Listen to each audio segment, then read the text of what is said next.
উভতি আহিছোঁ বাতৰিৰ পৰৱৰ্তী অংশলৈ। পুনৰ বানৰ কবলত ধেমাজি আৰু এইবাৰ ভটিয়া বানে বুঢ়াইছে সমগ্ৰ ধেমাজি অঞ্চল আৰু শেহতীয়াকৈ অহা বানে জীয়াঢল নৈৰ জলপৃষ্ঠ বৃদ্ধি কৰাৰ ফলত জলমগ্ন হৈ পৰিছে নৈপৰীয়া বহু অঞ্চল। ঠন ধৰি উঠা শ শ বিঘা কৃষিভূমি বুঢ়াই পেলাইছে জীয়াঢলৰ বাঢ়নি পানীয়ে। জীয়াঢল অঞ্চলৰ শতাধিক গাঁও আৰু বিদ্যালয়ত এতিয়া পানীৰ মাজত সোমাই পৰা পৰিলক্ষিত হৈছে। নৈৰ জলপৃষ্ঠ বৃদ্ধি পোৱাত 15 নং ৰাষ্ট্ৰীয় ঘাইপথৰ ওপৰেদি পানী ভাগৰাৰ সম্ভাৱনা প্ৰকট হৈ উঠিছে।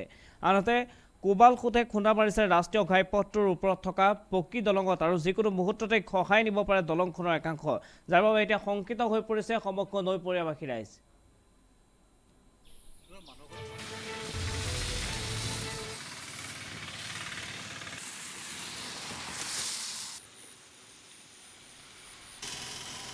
উল্লেখ্য যে বাৰে বাৰে এতিয়া ধেমাজি যেন বুৰ গৈছে বানৰ কবলত আৰু পানীৰ তলতে যেন বাসস্থান হৈ পৰিছে সৰ্বসাধাৰণ নৈপৰীয়া ৰাইজৰ। আৰু পুনৰবাৰ ভটিয়া বানৰ কবলত পৰিছে এইবাৰ ধেমাজি জিলা। শেহতীয়াকৈ অহা ভটিয়া বানে জীয়াঢল নৈৰ জলপৃষ্ঠ বৃদ্ধি কৰাৰ ফলত এতিয়া জলমগ্ন হৈ পৰিছে নৈপৰীয়া বহু অঞ্চল। ঠন ধৰি উঠা শ শ বিঘা কৃষিভূমি বুঢ়াই পেলাইছে জীয়াঢলৰ বাঢ়নি পানীয়ে। জীয়াঢল অঞ্চলৰ শতাধিক গাঁও আৰু বিদ্যালয় এতিয়া পানীৰ মাজত সোমাই পৰা পৰিলক্ষিত হৈছে।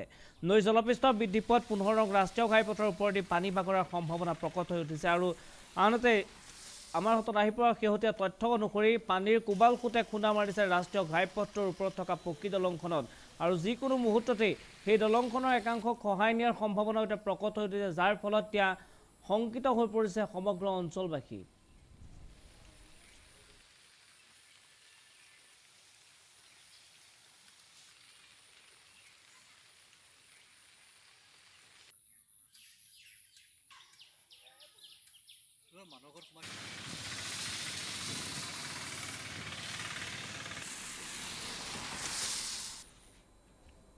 আনহাতে মানাহ ৰাষ্ট্ৰীয় উদ্যানত